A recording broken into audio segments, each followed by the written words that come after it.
Right now on NBC 26 Live at 5, police are searching for this man tonight, calling him armed and dangerous. We're live in Green Bay with the latest. Plus, Democrats are already pushing back against President Trump's pick for the U.S. Supreme Court. And Governor Walker says he talked with the White House on the possibility of using the state's Act 10 labor limits nationwide. We begin with new information tonight. Green Bay police are searching for a man they say is armed and dangerous. 20-year-old Jason Poe has a felony warrant in Milwaukee for armed robbery. He's now also wanted for an alleged domestic disturbance in Green Bay. NBC 26's Marissa DiCandido is live with the very latest. Marissa? Yeah, Megan, this area on Western Ave behind me is where Green Bay police were searching for Poe earlier today. He's still on the loose tonight, and they say he has a history of carrying guns and could be dangerous. Now, police blocked off Western Ave between Fisk and Locust for a few hours as they searched today. Police say this started this morning when Poe's girlfriend called police saying he had abused her and stolen her car. According to police, Poe led officers on a chase in that car before crashing into a snowbank near Shawano Ave and Alvina Street in Green Bay. Police say he then got out and started running, escaping officers. But more importantly, he also has that felony warrant for armed robbery. So he is considered armed and dangerous. He's known to carry weapons and guns. And so that's why we took some extra time where we were here, but unfortunately we were unable to locate him. Police say that Poe is described as a black man standing 5'8", weighing about 130 pounds. He was last seen wearing dark jeans and a gray hooded sweatshirt. Area schools were locked down earlier today because of the search, but that was lifted around 1 this afternoon. And as I said, they're still looking for Poe tonight. Live in Green Bay, keeping you connected, Marissa DiCandido, NBC 26. Thank you, Marissa. Green Bay police warn if you see Jason Poe not to approach him and call police at the number on your screen, or you can text GB Tips. Your information will remain anonymous.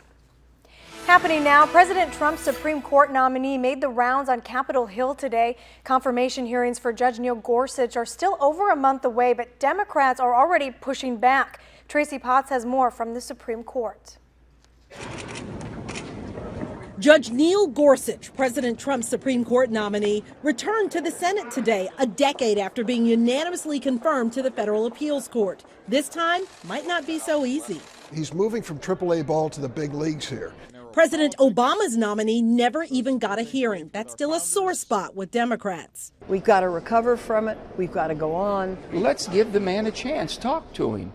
My goodness, don't shut it down before we even get started. Republicans vow it will happen. He will be confirmed one way or the other. The other being the so-called nuclear option, changing rules, confirming Gorsuch without one Democrat on board. President Trump, meeting with conservative groups today, said that's okay. That would be an absolute shame if a man of this quality was caught up in the web. So I would say it's up to Mitch, but I would say go for it. Mitch McConnell, the Senate's top Republican, wants Democrats to back down. Some experts think opposing Gorsuch could backfire. They should hold their fire for when there's somebody really, really objectionable to them. The nomination is confirmed. Despite objections, the Senate confirmed Rex Tillerson today as Secretary of State. Tracy Potts, NBC News, Washington. Also today, the Senate Judiciary Committee approved Jeff Sessions' nomination to be Attorney General. President Trump will no longer visit Milwaukee this week. CNN reported the president was holding an event at Harley-Davidson tomorrow.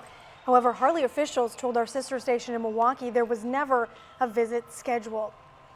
Today, Governor Scott Walker says he spoke with the White House about the possibility of national expansion of Act 10 labor limits. NBC 26's Eric Kress is live in the newsroom with more on what he says they discussed. Eric? Back in 2011, Act 10, or Wisconsin's budget repair bill, was making national headlines. The idea of the bill was to reduce the state's projected $3.6 billion deficit at the time by making some major cuts, including cuts in state aid to school districts, forcing many state union employees to pay for portions of their pensions and health insurance. And it also eliminated most collective bargaining rights that state union employees were used to. Today, the governor says he has spoken with the Vice President about how to implement some of those parts of the bill into national policy. The savings that were counted in Act 10 provided tremendous savings for school districts and local governments and state governments all across the state. For us, it's not a matter of looking back, it's a matter of looking forward.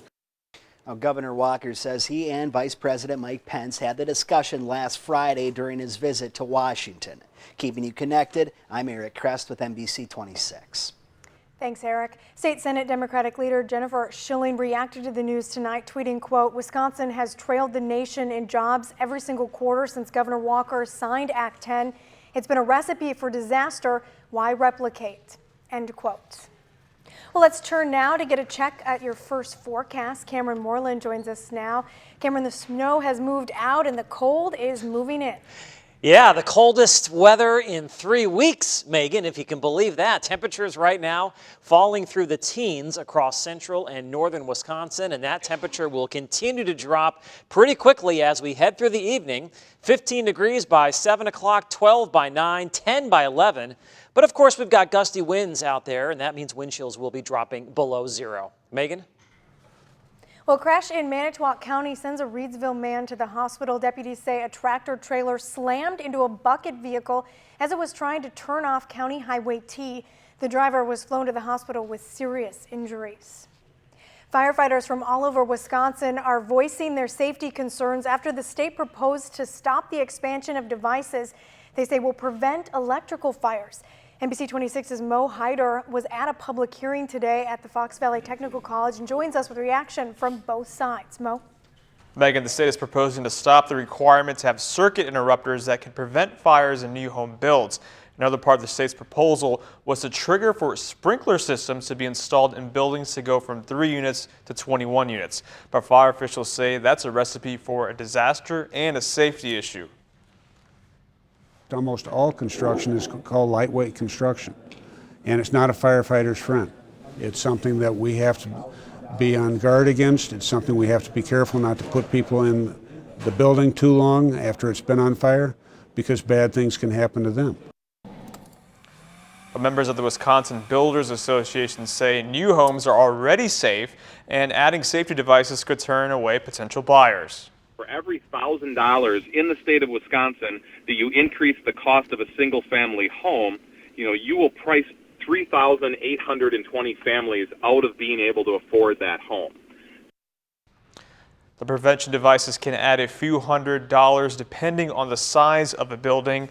Now, the next step in the process is going to go before the Secretary of DSPS, and a decision will be made from there. No timeline has been set. Keeping you connected, Mo Hyder, NBC 26. Thanks, Mo. Well, another concert is coming to Lambeau Field. When and who is expected to bring crowds to Lambeau this summer, we'll tell you. Plus, do you pay attention to heart health warning signs? Tonight, startling numbers that may get you taking steps to protect your heart. You're connected to NBC 26 News at 5 with Megan Lowry, Chief Meteorologist Cameron Moreland, and Sports Director Charlie Sakaitis. NBC 26 News at 5, keeping you connected.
Billy Joel.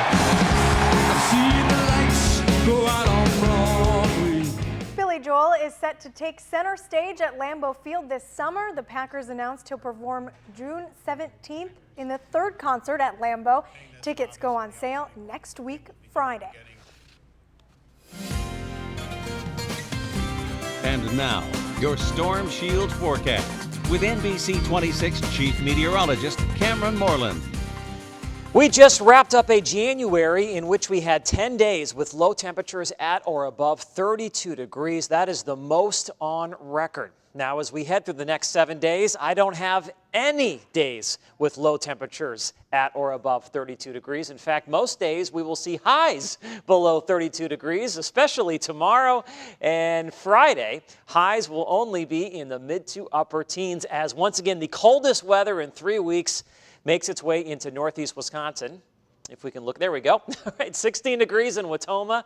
We've got 18 in Mountain, 13 degrees in Antigo. So that colder weather now moving in from the north and west. In Green Bay, we've got clear skies. The temperature is 19 degrees. So along with that colder weather, lots of sunshine across the area today.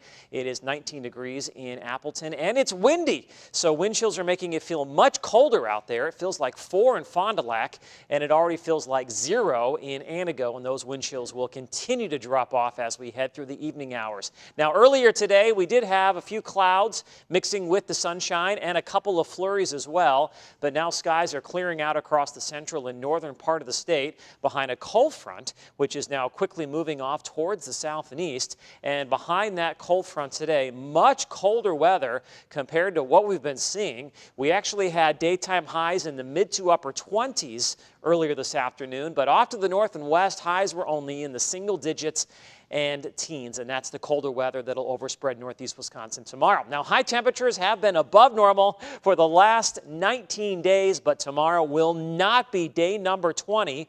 The normal high is 25, and I'm forecasting highs to be a good 10 degrees below that, and the winds will continue, so it's going to feel even colder. We will be looking at wind chills in the single digits and in some cases teens below 0 as we head through tomorrow morning and early afternoon. Skycast shows mostly clear skies.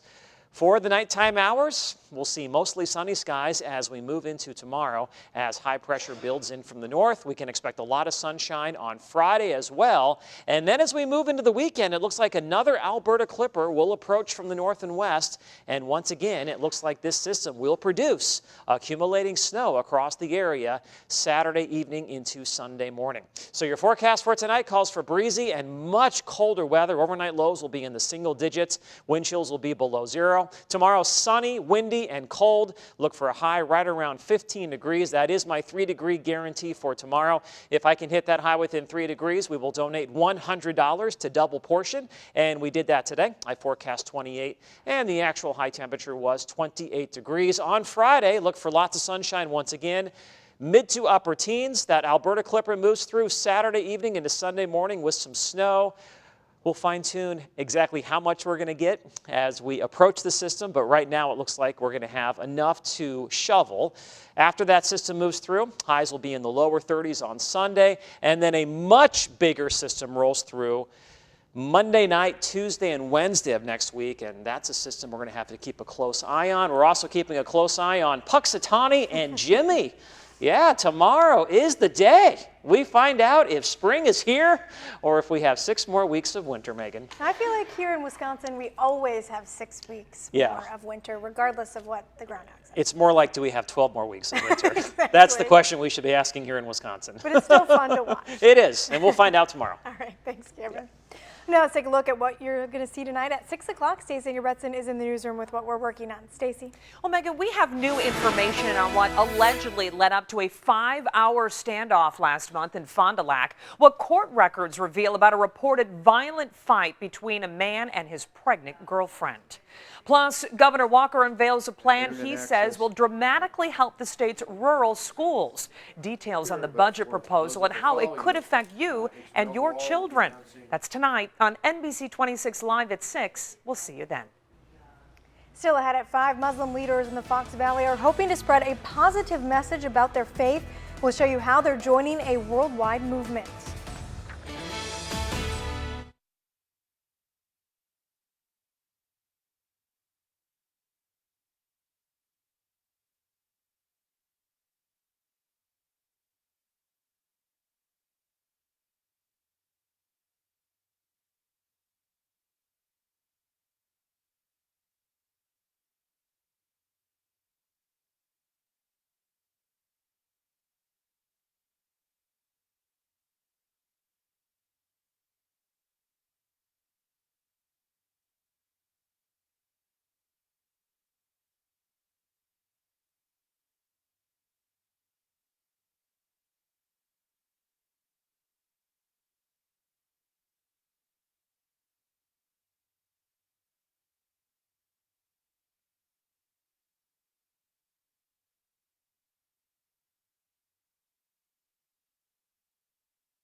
Today is World Hijab Day, inviting women of all faiths to wear the Islamic modest head covering and people to stand in solidarity with the right to wear one.